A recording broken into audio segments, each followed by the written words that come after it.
This is 16 to 1, a podcast about education, teaching, and learning.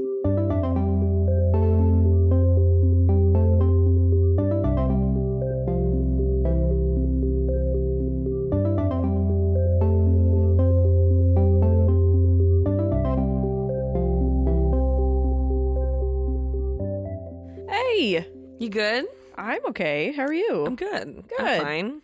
I'm well. Yeah, you're doing well. We've had a lot of snow days here. We have. It's been dumping inches and inches of snow and now ice here in the Midwest. It's been basically almost a constant for a week, I would say. Yeah. It's been like a every weird other couple 2 of days. weeks, Yeah. actually. It's been pretty strange. Yeah, I guess you're right. otherwise.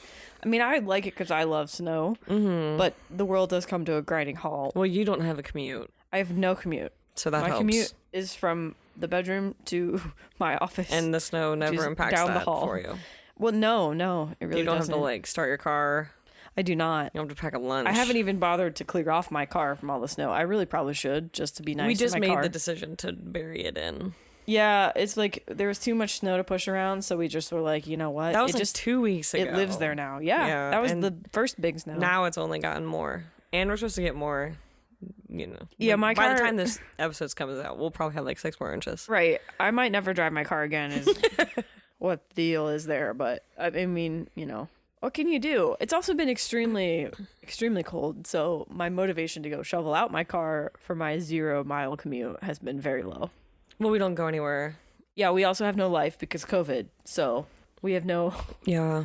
There's very little motivation. Well, and maybe that's exactly what we need to not go do anything. We can't get one car out.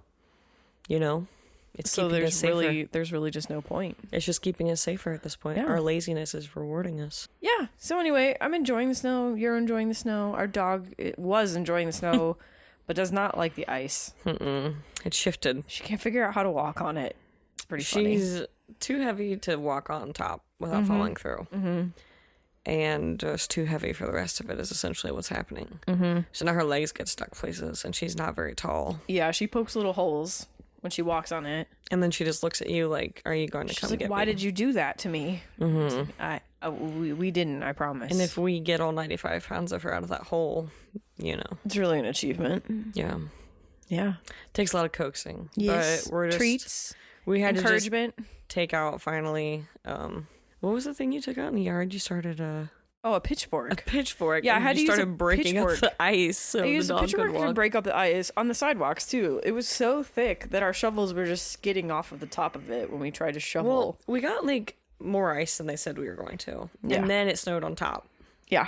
So we had like a layer of ice. So we were pushing the snow off of the ice, but then we couldn't do the anything. snow with wasn't ice. even like an inch, I don't think, but it was just enough to make it even more of a hassle. So then I had to stab the ice. Anyways, so Yeah. the dog's fine mostly. Yeah, We're fine. the dog is surviving. Do I want to talk about my vaccine? Can I say that? I think so. Okay. Yeah. Are you excited? I got it. You got your first Round one. right? It went really well. That's great. Yeah, the You schools didn't and seem to explode with any adverse reactions. no, the so- schools in Ohio were put on like a 4-week like cycle sort of. So my area was of the week 2 is when we could start. So we actually, our district set it up and had a local health group come in and do it. It went really well. Good. Great, cycle as far as how they made it work. Very quick, very painless. Didn't hurt at all. Yeah, that's nice. But I get flu shots and I've had allergy shots my whole life. So I'm pretty, you're a lot more sensitive to vaccines than I am. Yes. But it went really well. The only thing that I noticed was that I was tired, but I don't even know if it's from that. yeah, you could know? have been from just It was existing. just because it was a Friday, Right. and I was tired. And so- you're alive in 2021. Yes, and I've been teaching all year. So feel very QED. fortunate, Yes. very lucky, very thankful. So I did that, and I'll follow up with vaccine number 2 in a future episode, which I know will likely have more, That one you might be a little more uncomfortable. probably be a little bit more uncomfortable, Yeah. but it's still going to be so much easier in my head to be Yes. like, yes, it's working. So very pro science, very excited for science. Feels good. Good. We want to normalize this conversation, like we want this to be important to people. So Yeah. it's a good thing. Well, you chose a topic this week. I did. Yeah, we had an interesting conversation a couple of weeks ago and I wanted to revisit it because we were talking about you do some work at your school on various committees reviewing some educational data. So we're talking about data this week and like all kinds of different types of educational data, how it's acquired, what its uses are, how some of it is probably overemphasized, especially in the realm of standardized testing. Maybe not, who knows. But yeah, we're talking about all things educational data.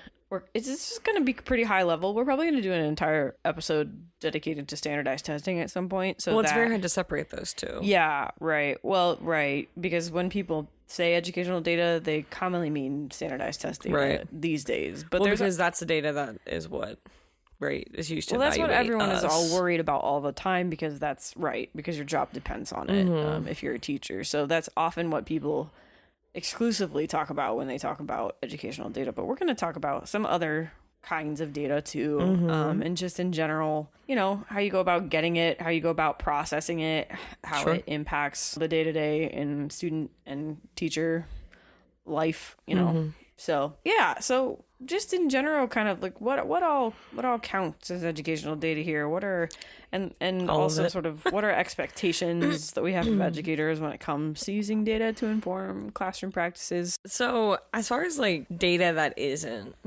standardized testing, that looks like a lot of things.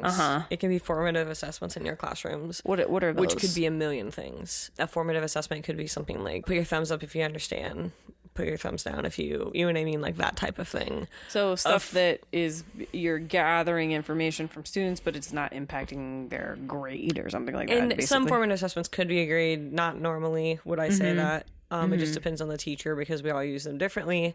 But like formative assessments really can be like an exit ticket. They can be things like that just help the teacher kind of gauge. I don't know what that is. What does that mean? An exit ticket might be something like this is jargon. It's just jargon. No, it's okay. But it's like sometimes they're called like 3-2-1 tickets for some people. So it's like 3 things you learn, 2 things you're still confused about, 1 question you have. So you might spend like the last 3 minutes of class having a student fill out a little note card and they turn, and then when they leave. I would be so annoyed if I had to do that. But it's not great. I mean, I get that it's supposed to reinforce learning. I get it, but personally, I would be very annoyed Most by formative assessments are used for the teachers just to gauge where we are. Right. So there isn't like one of them. There's millions of them. My annoyance with that kind of thing is not because it's not a good idea. It probably is a good idea, but I personally would just be annoyed. But that's just because of who I am. Sure. I'd be like, why am I And doing some this students dumb are thing? like, ugh. Yes, I would have been like that. But I will say some of those things, like an exit ticket, are good because they let kids ask questions who might not have the confidence to ask questions. So we have to look at them that way as well. Because you and I would have been students who would just raise our hands and done the thing. Not all of mine are. Right. So it can be formative assessments. And then I also included that schools are required to keep some pretty absurd data for reporting purposes. And so a lot of that data doesn't really have that much like... You know what I mean? Like, it's not like I'm going to them being like, what is this number? Because it will impact my classroom. Right. It is because we have to report for all of these things. Yeah.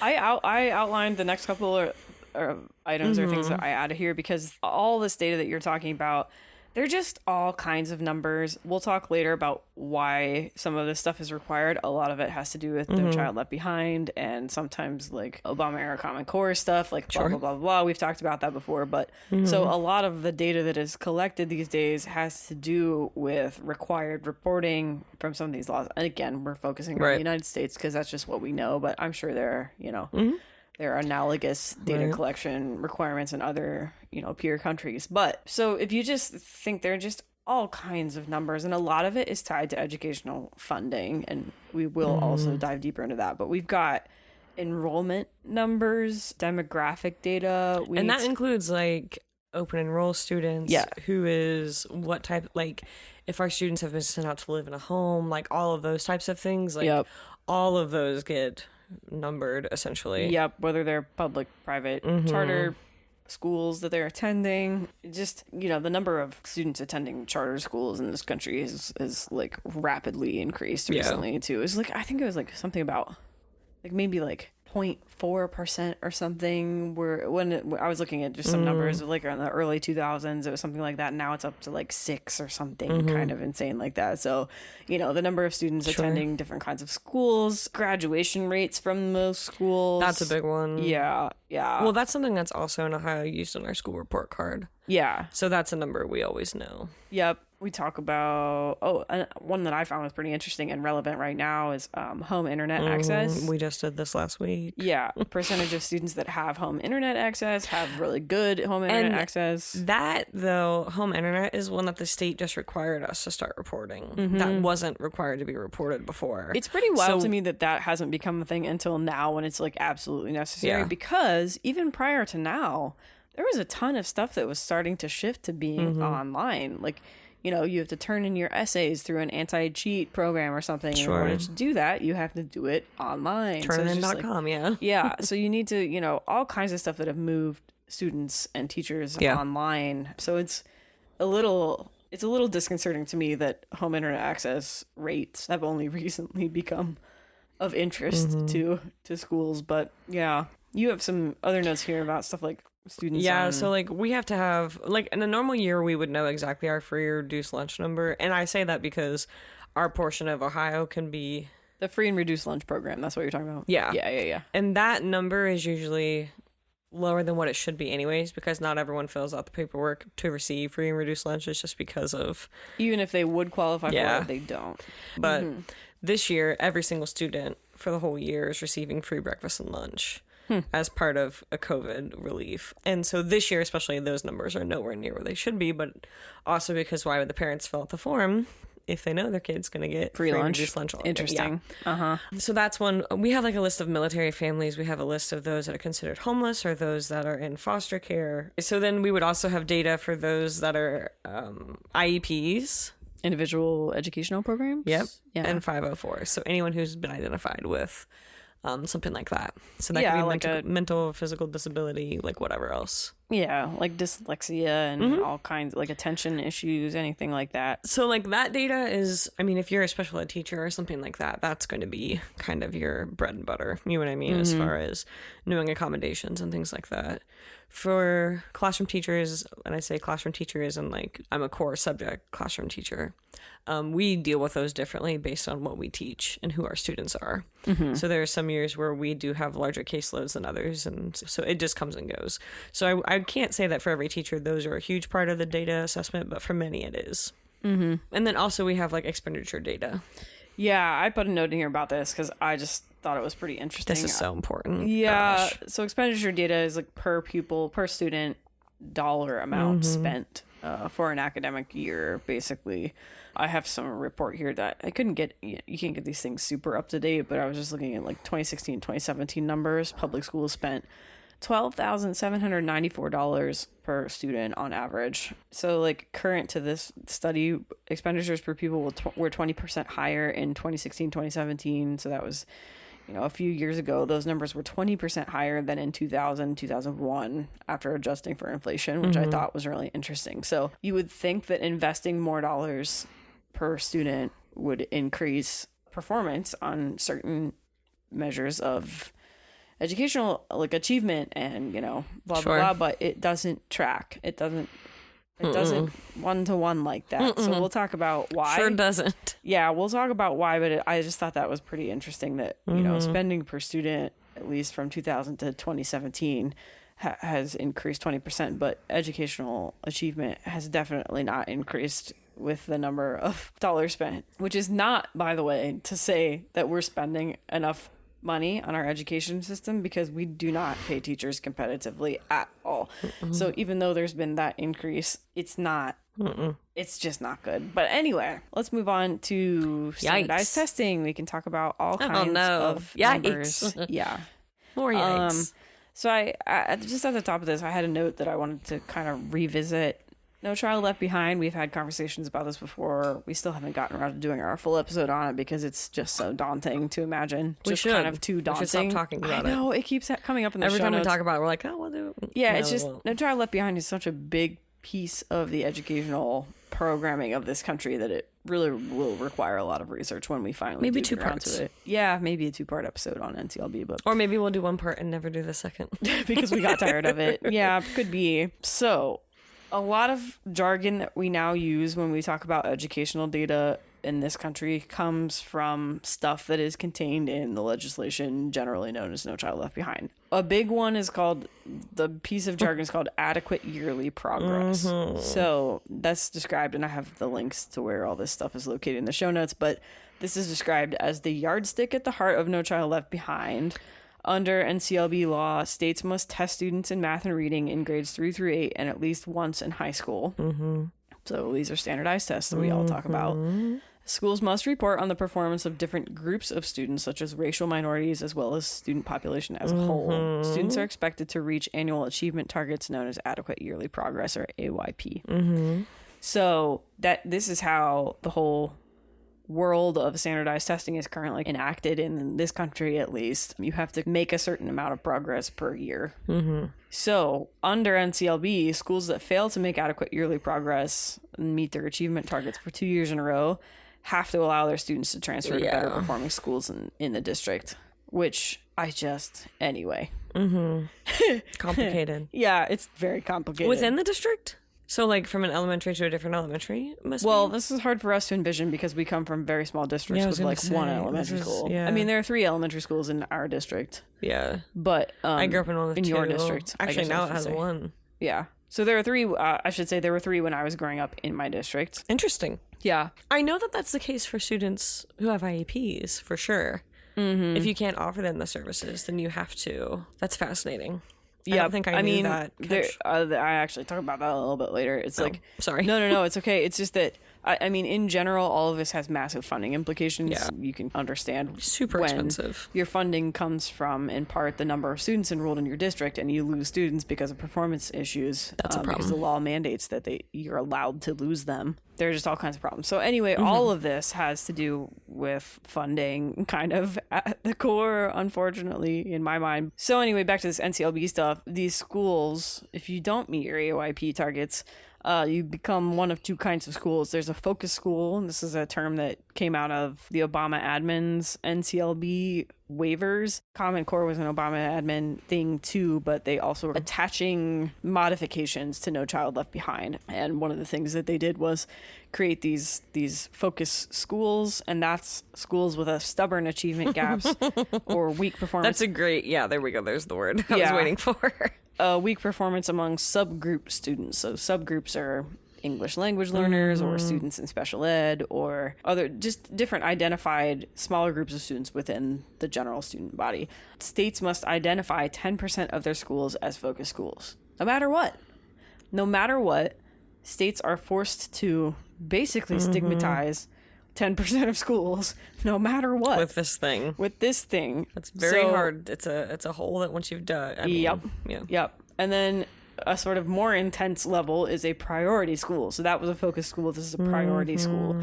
This is a term that also came from the Obama administration's NCLB goofing around with that law. It refers to schools identified as one of the lowest performers in the state and subject to dramatic interventions, including potential leadership changes. States must identify at least 5% of their schools as priority schools. So I am not a huge fan of state departments of education. And you can say that louder. Yeah, I'm not a fan of state departments of education because they're often very removed from the boots on the ground problems of classroom education. They're full of people who have graduated from being teachers to being administrators to being state administrators because I don't know. I'm very cynical about the pathway to something like the Ohio Department of Education from classroom teaching because in my experience, I see teachers who are not great teachers moved into admin positions because people want them out of the classroom. Either teachers want them out of the classroom, their peers, or parents want them out of the classroom, or everybody just realizes that they shouldn't be in the classroom. So it's like, what do we do with them? Oh yeah, we make them a leader. We put them in charge, which is completely nonsensical. But anyway, people graduate from things like district leadership roles to state leadership roles. So it's an even more intense focusing of the problem. Now, of course, this is not 100% the case. They're obviously going to be great leaders in any, given profession or whatever. But anyway, it's the people in my mind who maybe were not so successful at understanding classroom teaching who become the administrators of classroom teaching at the state level. So we have the state identifying these 10% of schools as focus schools or 5% of schools as priority schools. And then these schools are required to use a certain percentage of Title I funding to address these achievement gaps for problematic subgroups of students, basically. So that's why you were talking about students with IEPs or 504s or whatever it is. They're required to have certain attention if their numbers from one year to the next are below a certain percentage or whatever it looks like in a given example. But basically the law just says you have to go find your lowest performing whatever and essentially punish them for being low performing. So that's kind of like the internal to each state department of education. Those are the requirements that we have at the national level. Yeah, we also have international assessments that put us in a kind of precarious position among our peers. PISA is one of these. I think that's how you pronounce it, but it's the Program for International Student Assessment. We participate in this, and it's a test administered to students in 79 countries around the world. I talk about it. I'm going to skip down and talk about it a little bit later, but it's another even more meta approach to student assessment that puts us in rankings with peer developed nations. So Gotcha. Anyway, you drill down a little bit here and talk about testing in our state. Yeah. So there are, I didn't include all of them, but obviously there's like a kindergarten assessment. There's a pre-K leading into it, kindergarten assessment. So like there are assessments all the way through, but this is sort of like the meat and potatoes of the data as far as grades 3 through 8 are concerned. So grades 3 through 8, they'll have an ELA test every year. English language arts. Yeah. And a math test every year. And then they'll have science in 5th grade, and they'll have science in 8th grade. Interesting. So why do you think math and English are required every year, but science isn't? I don't have a good answer for that. Yeah. I don't. I wish I did. I'm not. It's just curious to me that somebody has decided that. I mean, there's probably some actually informed reason for it, but apparently, you know, English and language. I mean, I can understand English. Language and mathematics are apparently key indicators of something. If that's the thing that we care about tracking, I'm gonna guess there's money involved somewhere, but I'm not sure. And then, so those are grades 3 through 8. Okay. So then what has happened, and this has happened since I've started teaching, so in the last 8 years, there's been a shift of graduation requirements. You and I, when we were in high school, we were the first group to ever take the OGT, the Ohio Graduation Test. I remember that. We graduated in 2008. Yep. So we were the first group to ever use the OGT as our standard for graduation requirements, as far as needing to pass a test, you know what I mean, to graduate. That test, I should say. There was others before, obviously, but that specific test. So OGT was still the test that students were taking when I got my job in 2013. And actually, we used it my first couple of years. So we were still using OGT. And then we switched over to now what is called the end of course exam. So EOCs, as we call them. And so now Ohio uses end of course exams as their graduation requirements. And so the way that we do this now is that students have to earn 18 points from these tests to graduate. Okay. You can score 1 through 5 on every test. You can retake them, do all that. But there's Algebra 1 and Geometry, or Integrated Math 1 and 2. There's Biology or Physical Science, but that was only for the class of 2018. There's American History and American Government, and there was English 1 and English 2. Except for this year, English 1 has been murdered and gotten rid of. Okay. Yeah. So now because English, of COVID, is that the deal? Not only that, but because I guess I shouldn't say that. I think it was already on the chopping block pre-COVID. I think COVID was a good reason to kill it for sure. Interesting. But I also think that the English tests are very, this could be a whole episode, but we could do it. These English tests are very difficult. They are tested at a reading level that's not even consistent with where most of them would be at that age. So it's a really hard test. They're also very, very long tests. It's like 135 minutes per section, and there's 2 sections. It's huge. I mean, these tests are monsters. Okay, that doesn't even, the fact that we tie up so much data into tests that aren't even really designed, like our brains that are that young are not designed to sit for that long, to focus for that long on anything, literally, let alone a high stakes test. Any video that I'm supposed to use is supposed to be as minutes long as they are years old. So you're required to follow these recommendations, basically, about attention and time management. But except for this test. But yet we test them in a very, again, these are graduation requirements, so very high stakes testing in a manner that is not consistent with the way that their minds are intended to process at that age. Yeah. That's kind of wild. So I'm going to, like I said, I can't say for certain why English 1 was eliminated. I think there was a bunch of things. But I think fewer tests, not a bad idea. So I don't hate that. Sure. Am I excited to be a 10th grade teacher? No, but here we are. So this data, though, these end of course exams, this is, as far as like my data goes, this is it, right? If I was to teach juniors, it'd be ACT, right? Like, so ACT is a required test now as well. Like, schools pay for each student to take the ACT once. That's a different sort of standardized test, but it is something that happens. So for me, this is, you know, my data, quote unquote.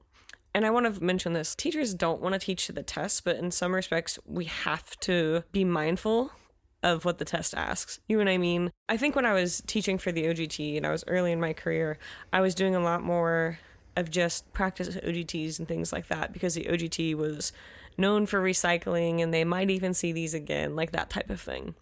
I've definitely strayed from that because I realized I was just teaching the OGT. I wasn't really teaching anything with it. So now I work it in other ways. And so like Membean, which I've talked about before, is one of the ways that another coworker and I have really helped. And I have data that proves that Membean has helped our test scores, because it's closing the gap of like Lexile and things like that, of words that students don't know. And if we are able to reinforce students' vocabulary before they take a test that's already going to be a difficult read for them, then we've at least filled a few of the gaps along the way. You know what I mean? Like, we've at least made text more available to them. And it's really hard to do that, like, especially with a 16-year-old. So, like, we have data that actually proves that works. So, way to go, Membean. Please sponsor us.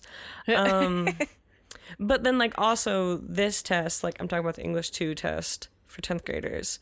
They love to do select all that apply correct answers, and they might have like 7 options. Kids are not, we were not raised to take tests like that.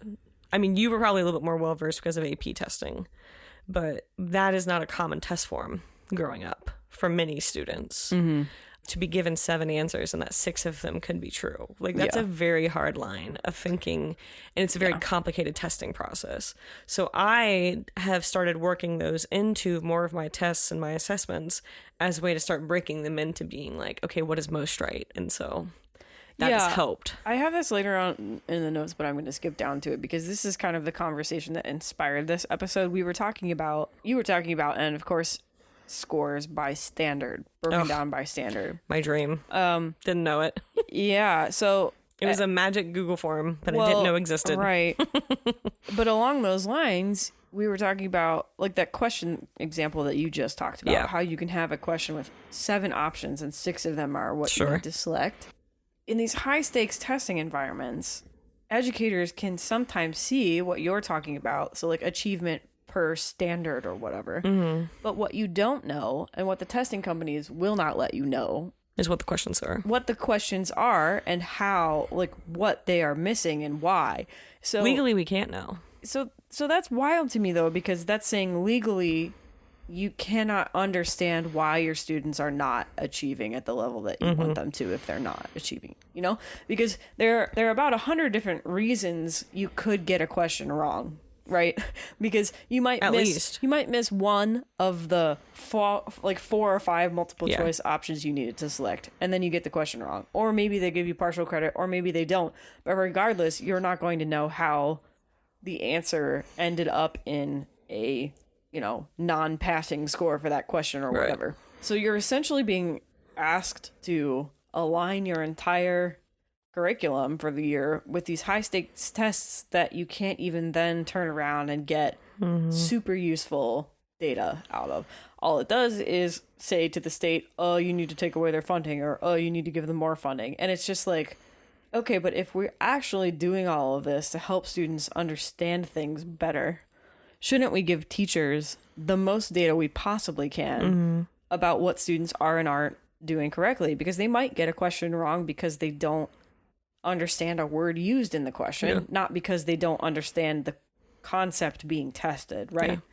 Or maybe the question is phrased actually badly. Like maybe the test is not designed well, which can happen. There are whole mechanisms in place in states designed around test review and stuff like that, so people can have eyes on test questions to make sure that students of all stripes can understand them before they are tested on them. So there's a whole industry around trying to make sure that test questions are designed well, but that doesn't mean that they always are going to be designed well in the final product.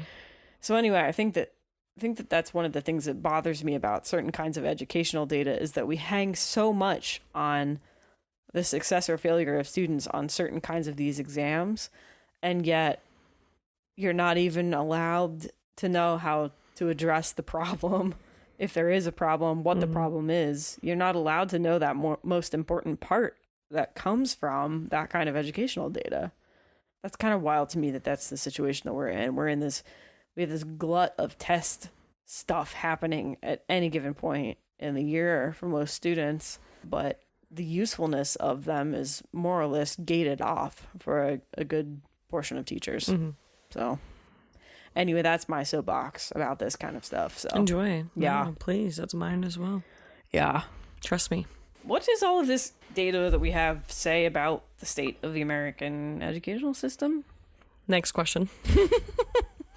Everything is awful. No. You don't want to address that? No, I really don't. I mean, I think it tells us that our priorities are in the wrong place, mostly, like in the most general of ways. Does that make sense? Like, I don't think that teachers should have to spend as much time as they do doing these types of things if they know what they're doing. You know what I mean? Like, that's what's hard. Yeah. I don't think that kids should be tested this often. I had horrible test anxiety. I would still have test anxiety. Test anxiety and test burnout are both really real. They're real. And so, like, in high school, when we get to these end of course exams, we're talking like 2 weeks of tests. Ugh. And it's just like, that's no fun. Yeah. And so, I mean, you're not obviously going to be tested every day, but for some groups you are. And like, when we took the OGTs, it was 5 days of tests. You know what I mean? Like, it was a whole week of every content wise. So I think that's really hard. And I can tell you firsthand that I've seen kids do really, really well on this test and get an A, and then the next test they get a C. And they come back and and so what was the difference? Maybe they didn't get it. Maybe they had a bad day. Maybe someone died. Like, there's literally so many factors and variables of these things that it's just so unfair. I'm kind of interested to see whether big data and machine learning is going to break into this industry in a way that I would hope, if I'm being super optimistic about it, I would hope that the innovations in that realm can take a lot of pressure off of educators and even students. It would be nice to be able to just say, hey, here's my grade book for the entire year. I submit it to a machine learning algorithm that tells me where strengths and weaknesses are, without having to spend 2 weeks invested. But I don't even think I need a machine to tell me that. I can look at my kids' grades when I put them in and tell you what that didn't do for me. Sure. But I'm thinking about even just saving you more time, honestly. Saving educators time. I know, but teachers are going to do that every time they put a grade in the grade book. Because I'm going to look at it and be like, ooh, this isn't consistent. Or, oh, they did really well on this. Or, why isn't this turned in? Like, that data happens. It just doesn't have, I don't know. Well, I think, yes, I do agree with you that teachers are always doing that work. I think that the possibilities that open up with machine learning, big data type stuff is like more kind of global pattern level, but also it helps you see things that you wouldn't necessarily otherwise have been looking for, because patterns can emerge that you're just not always aware that what you might discover that there's this really useful or effective strategy or something, and you're not necessarily looking for that when you're looking at your own data. You're looking at maybe where problems are or whatever. There's just all kinds of things that I think open up with that kind of technology that can help teachers spend less time crunching numbers and more time processing what they learn about their own student achievement and turning it into something, beneficial. Okay. But that would be what I would hope, is that we can, like, I'm really honestly just hoping we can move away from this giant industry that has gazillions of dollars tied up in it around high stakes standardized testing in this country, at least, and move toward a more productive use of educational data. I did want to circle back to this PISA stuff, the international testing. This kind of has to do with what we were talking about before, but like at the time of, I found this is kind of a little bit dated article again. It's from 2013 Atlantic article, but at that time, the U.S. ranked 5th in spending per student among its PISA peer countries. Only Australia, Luxembourg, Norway, and Switzerland spent more per student at that point. The Slovak Republic, which scored similarly to the U.S., spends $53,000 per student at this time. The U.S. spends $115,000 per student, probably for their entire educational journey through public school, I would guess. And then this same report says that higher expenditure on education is not highly predictive of better mathematics scores in PISA, for example. So anyway, long story short, what all of this data says is that you can spend as much money as you want per student, but that is not an indicator of how well your country is going to do on these international standardized tests. And there is one thing that is a good indicator of how well students are going to perform on these standardized international tests, and that's the socioeconomic situation that the students' parents find themselves in. Mm-hmm. Socioeconomically, which has nothing to do with a student. Yeah. Socioeconomically disadvantaged students across these countries are almost 3 times more likely than advantaged students not to attain the baseline level of proficiency in science. PISA reported, this was in a 2018 paper. Though the U.S. is by most measures a wealthy country, it's one with many poor people. A 2017 UNICEF report looked at the relative child poverty rate of 41 well-off nations. That's a measure of income inequality, obviously. In this case, defined as the percent of children living in a household with an income of less than 60% of the median for that nation. The U.S. ranked 7th from the bottom. 2013 study by Stanford University researchers found that the U.S. would rank much higher on the PISA test if it weren't for its higher levels of socioeconomic inequality, which is wild. I would say like a good portion of my grad school experience was spent reading literature around achievement gaps. And at that time when I was in grad school, this was in 2013, in this country, the achievement gap between black students and white students had closed measurably in recent years, but the achievement gap between rich and poor students had continued to widen. You can take that and run with it in any direction that you want, but it suggests a whole lot of things about what's going on in our educational system and how what's happening in the classroom has a lot more to do with what's behind the classroom. So that's when all this data, you know, you're talking about like free and reduced lunch programming stuff. All of that data becomes super relevant to achievement numbers in ways that classroom teachers can't control in any way. So we have this wealth of data. We almost have more data than we know what to do with. I was gonna say, yeah. But what can you do We're drowning with it? Yeah, drowning in data, but nowhere to take it. Because the problems ultimately lie outside of the educational system. Yeah. Well, and like my next point actually in our notes was that it can be super helpful, right? Like data can be helpful, but it's also super overwhelming. Yep. And I said even good data is key. And in my experience, there's a lot of it that you don't need.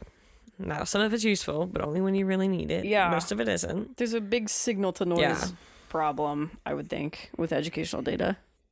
And then you asked the question, you put this on here, and I kind of started, I had like a tick or a trigger, because this is literally a question I have to answer every single time I have to do a pre-conference evaluation.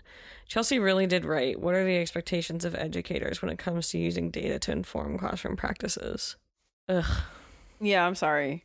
It's mostly what I'm mostly mad that you're someone who would just wonder that. Well, it's mostly... And, like, want to ask me that. Like, no, I don't like that about you.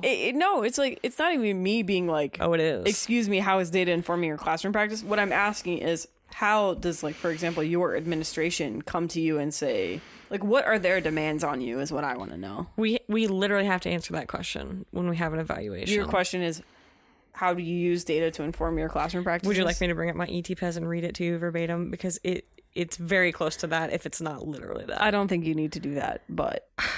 Like, I'm mad at you. I told you. I know you're mad at me. No. Pre-conference. One of the questions is, what assessment data was examined to inform this lesson planning? If Another one was, how will you use assessment data to inform your next steps? What does pre-assessment data indicate about student learning needs? So long story short is that you're asked. One of our, like, we have to fill out a self-assessment summary tool every single year. And one of our, like, we have to mark analysis of data to monitor student progress in the plan, differentiate and modify instruction as either an area of strength or growth. And we have to choose that every single year based on how we've used it, what our plans are for it, and do we have proof to suggest that it is an area of growth or a strength or whatever. So, like, quite literally every single time I log on to ETPES, I have to answer. I don't know what is ETPES. That's the website that hosts our evaluation system for the state of Ohio. Gotcha. So, like, do you know why I'm mad at you for that question now? Are we on the same page? Good. It really wasn't about, I wasn't directly trying to ask you questions that you're asked all the time. Questions generally like this make me mad because and this is not the year of the week to ask me this, but they make me feel like teachers aren't intentional. Like, this type of question makes it seem like I just walk into the room and pick up a book. Right. And I'm like, you know what? I really want to teach you about the Holocaust. I have no support for why this is important. And so questions like this feel like a slap in the face to most of us. Because we're like, yes, we have data. Yes, we know. Like, and one of my points was that for me, data is something like, I'm grading a test and 80% of my kids miss the same question. What about that question did it? Was it poorly worded? Right. Did I not have an actual correct answer that was actually, like, sufficient? Did I forget to teach it? Did they all fall asleep? Was it somewhere weird on the test where they didn't answer it? Right. There's so many points of that literally when I get there, I'm like, okay, well, that doesn't count towards anyone because didn't do it, you know? So we're using data. We have too much data to not use it. Yeah, I wasn't really asking you if you use data, just to be clear. I was asking you what your district expects of you. Well, if we want to score in a way that makes us want to keep my job, that's what I wanted. I've got to tell them I know what to do with my data. No, that's more kind of what I was asking of you, is to talk about the role that the very high stakes role that data plays in the professional life of educators, because it's not just like, if you don't score well enough or high enough or whatever based on your data from your test scores, your data from your student learning objective, if you did an SLO that year, and your data from your evaluation, you can be put onto what's called an improvement plan by the state. Yeah. And so that's another place then that you have to prove your data. Yeah. Here's the thing about all of this that really bothers me. In the business world, most employees are expected to go through performance reviews every so often. And that has to do with, okay, how well are you performing at your job? But in the business world, employees, for the most part, I mean, managers maybe, but like most people are not evaluated on the performance of everybody else around them for their performance review, right? So your performance review as a teacher requires basically an aggregate of the performance of all of the students that you are teaching. So this, which again, like you mentioned, could waver for any number of reasons. Like, kids are going through something, kids had a bad day, kids like overslept and felt disgruntled, or there was a death in the family, or like any of that. Your professional life hinges on all of that. And that's, well, and I'm also talking about this from a place of privilege as far as what I teach. One of my coworkers, who's the best teacher I've ever seen in my entire life, will probably always almost be on an improvement plan if they aren't on one, because of the students that they teach. Yeah. Because of the achievement scores of their students. And they're seriously, I mean, there just isn't anyone who does it better. And so I look at them and they teach circles around me, and I have, better quote unquote data, but it's just because of my student population. Yeah. I have mostly motivated learners, like things like that. I've got most of my students have someone at home who cares that they showed up to school that day. You're not working to get them to a baseline of even vaguely caring No. day in and day out. But So, there like, are educators who work with that's- populations whose entire job is more like, how do I get this kid to care at all? I have to about get them any of here, this? right? I have to make them right. know that this matters. Yeah. So, like, that's the other thing that doesn't come into play in this data conversation as it should, as far as, you know, this question of what are the expectations of educators when it comes to using data to inform classroom practices. Mm-hmm. We're all going to say we're using it to inform our classroom practices, but that doesn't give us all the same results. Mm-hmm. So for someone like me with the class load that I teach, I'm probably not going to be on an improvement plan based on my data. Mm-hmm. And I'm not nearly as good of a teacher as this teacher is. So it's like a combination of what you do in the classroom, but also complete luck of the draw in terms of your student population. Your course load is completely, I mean, in the high school that I teach in, we have 3 different tracks of English. Well, 4 really with small group. Yep. But 3. Yep. So if you're teaching the honors or the higher level ones, you're always suggestively, I don't know. It's hard. Yep. Anyways. Yep. Woof. Woof. All right. I feel like I'm being evaluated. Yeah, no, I know. I put you in the hot seat. You did. No, I'm Very sorry. I'm very it's sorry. okay. But I think these conversations are important because so many times someone on Facebook or some parent that calls me be like, why are you teaching this? It's like, you don't have time for all the reasons why I'm teaching this. Like, I can't even tell you on the spot what all we're going to do with it. And students will get smart too. Well, I don't need to know this. And I'm like, oh, you don't need this, this, and this. And I can name off standards. Like, so I think people who aren't familiar with educators, especially, probably have no idea what that's like. And I have to remind myself of that a lot because I grew up with a teacher. So I know what it was like for him. You knew what it was like because you've been around teachers your whole life. You know what I mean? Like, you've been surrounded by educators. But that's not the case for everyone, you know? Yeah. So, yeah. Anyways. You ready to move on? I'm just ready to put this behind you. No. It's not at you. I mean, it's a valuable question, I think. But when you're asked it 7-8 times every single year on this form, it's a little bit, you know? Yeah, that would be overwhelming. Because I want to be like, well, what do I teach? That's my data.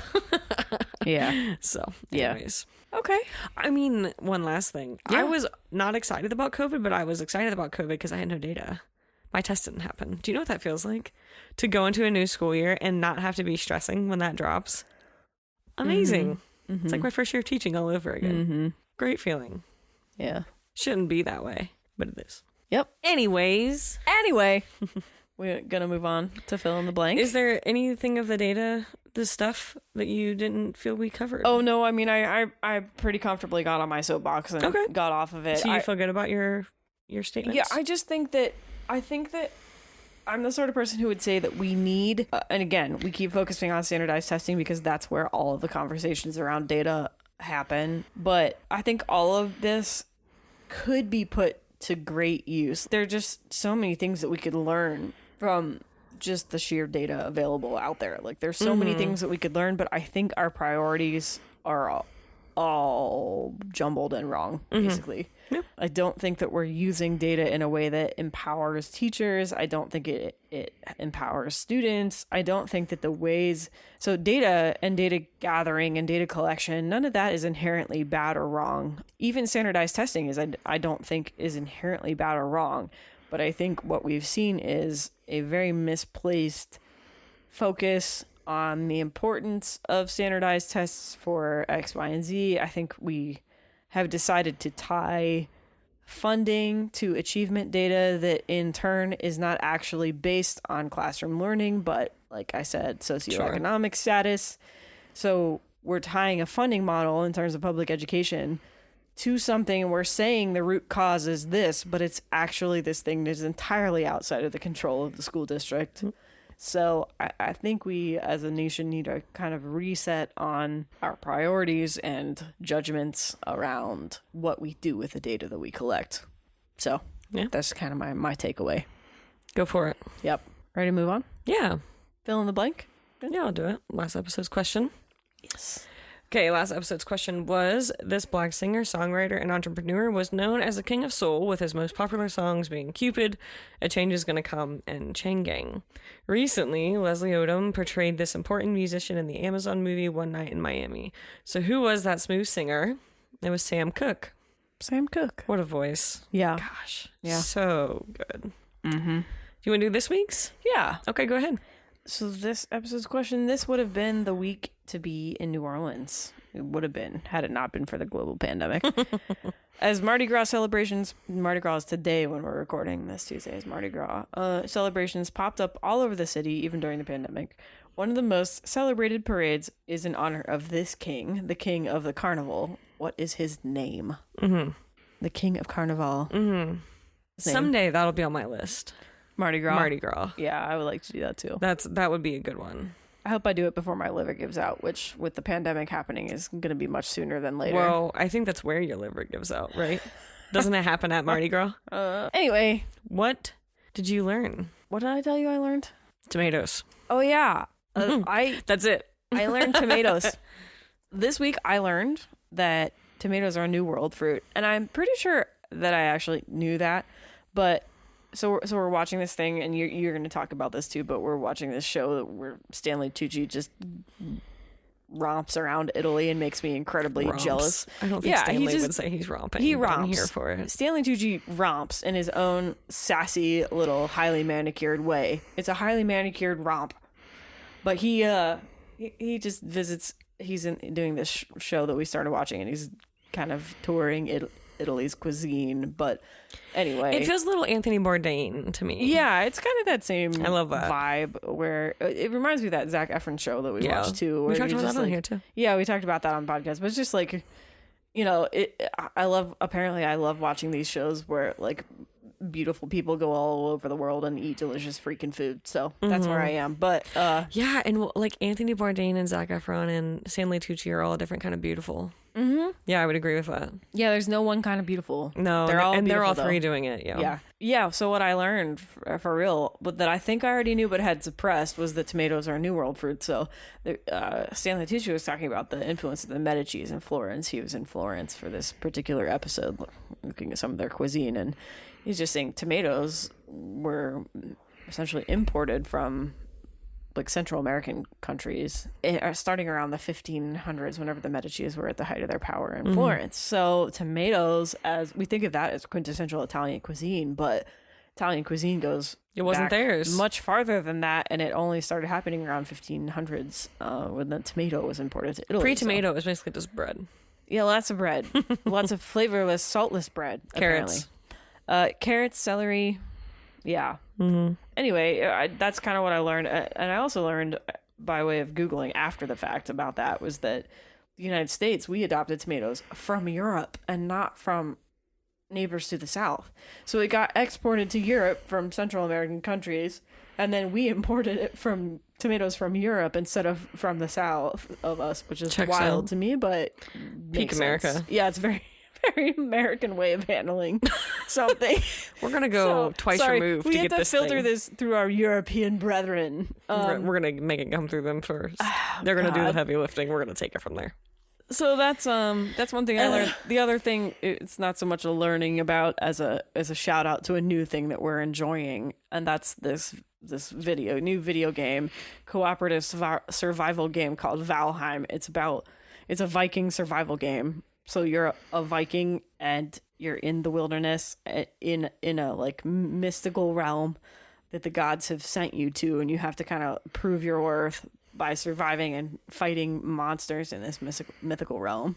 And we're having at least I personally am having a heck load of fun playing it. I'm having fun. I really like grindy survival and farming games. So it's just so nice to just turn off my brain about everything else for a while and play games like that. But it's really beautiful. There's like cute little clarinet jazzy music. I don't know why that was the choice, but that was the choice. But it's just a very beautiful game. It's fun. It takes forever to do everything. So the pace is a little slow, but I personally enjoy games with a slow pace because if I like the environment, because it's just fun to just kind of sit there and not think about anything and just do the grind. So yeah. Those two things are my things. What did you learn? So I learned, this is just really peak Ohio given our weather, but Franklin County, which is the home of Columbus, right? They seem to have, in my opinion, more like winter weather warnings and advisories and things like that, even for the same amount of snow as we get, and we're a surrounding, area. So they have like more warnings and alerts is what you're saying? So their threshold for snow and things like that is lower than these other areas, which like technically makes sense to me. Yeah. But I never understood how Franklin County would have like a winter weather warning and other counties around them who are getting the same weather wouldn't. And it's because the thresholds are different. So that was interesting. Yeah, that makes to sense learn. because a half inch of ice can screw up. That's different in downtown a densely Columbus. populated city a lot differently. Oh, than it does. screw up. But I just never, it's never explained to me. They don't have a lot of snow tires downtown No, Columbus. they don't. We also don't really have great public transportation. We other have than no the Coda public bus, transportation so, as far as I know. Yeah. The other thing, more importantly, while watching Stanley Tucci, Yes. Back to Stanley Tucci. jeez, Maybe we could just do an episode on Stanley Tucci. I would love to teach everyone about Stanley Tucci. He was like, I'm going to go on a bar crawl. This is my dream. A bar crawl in Tuscany. This was pre-COVID filming, by the way. was. So it's all safe. Don't worry. But They said that at the beginning credits. Yeah. He was going through Tuscany. He's walking up in these like, old whatever Tuscan streets, these beautiful buildings, and there are just little holes in the wall. They look like. And like there was intentional. Like not like somebody punched a hole. They just look like this little baby home in the side of a wall, basically. A tiny window. Yeah. Yeah. And home. It's a home for my wine. That's what I'm thinking. But he like went up and there was someone on the other side and they handed him a glass of wine through it. Mm-hmm. And so there used to be like there aren't as many now. Obviously, I'm sure there's even fewer now that there's COVID. I think he said there was only one functioning one in Florence or something like that. So what happened? What are these things though? Oh no, it's like a little baby bar. Yeah, and you walk up. You used to be able to just walk up to all of these. It was like a direct distribution. There was no middleman. No, that's exactly what I need. So the wine producers would just hand you your glass of wine through this little tiny window. He's standing there, and the woman that he's with is like not drinking hers as quickly as him. And so he walks back up, and his glass is empty, and he sets it down, and she looks at him, and he's like, "Well, mine's empty, so I guess I need to get another." And then like out pops a hand with another glass of wine. It's so cute. That is someone with anxiety's dream, to not have to order. Like, yeah. If I just went to that window and they knew I needed wine, a vino blanco, just hand it over. A vino rosso. Anyways, that's very high on my travel list. Like maybe the top of my list now. I texted my sister about that last night after we watched it, and she was like, "I want a wine window," and I'm like, "So do I." Yeah. And we decided that we need to have houses next to each other, and we can both have wine windows, and then we could just serve each other wine out the wine windows, I don't back and forth serve forever. it though. Yeah, I know, but see, the thing is, if you want to receive, you have to give too. So that not in Tuscany. Not in Tuscany. You two can work that out. I'm going to Tuscany. So you and I'm going to live Tuscany on that corner and by the wine window. Yeah. Why don't you just set up a little tent under the wine window? I don't want to take all the business. Oh. I want them to stay in business. Okay. But I want the wine at my, I want it available to me. It's good. So my post-COVID dream, it's just Italy, I think. Just Italy. It's just Italy. And it's more specifically that one wine window. Just that one wine window in Italy. And maybe Stanley Tucci. I'll take it. Okay. He can pop by anytime he wants. Yeah. All right. That's exceedingly Italian to me. Yeah. And that's how God intended. Yeah, I want a wine window of my very own. Oh, what a dream. Yep. I'm just going to sit here in the snow and think about Tuscany now. Anything else? No. Just, do your part. Stay healthy. Yep. Get the vaccination when you can. Yep. Stay safe. And take care of yourselves. We'll see you soon. We'll see you soon. Bye.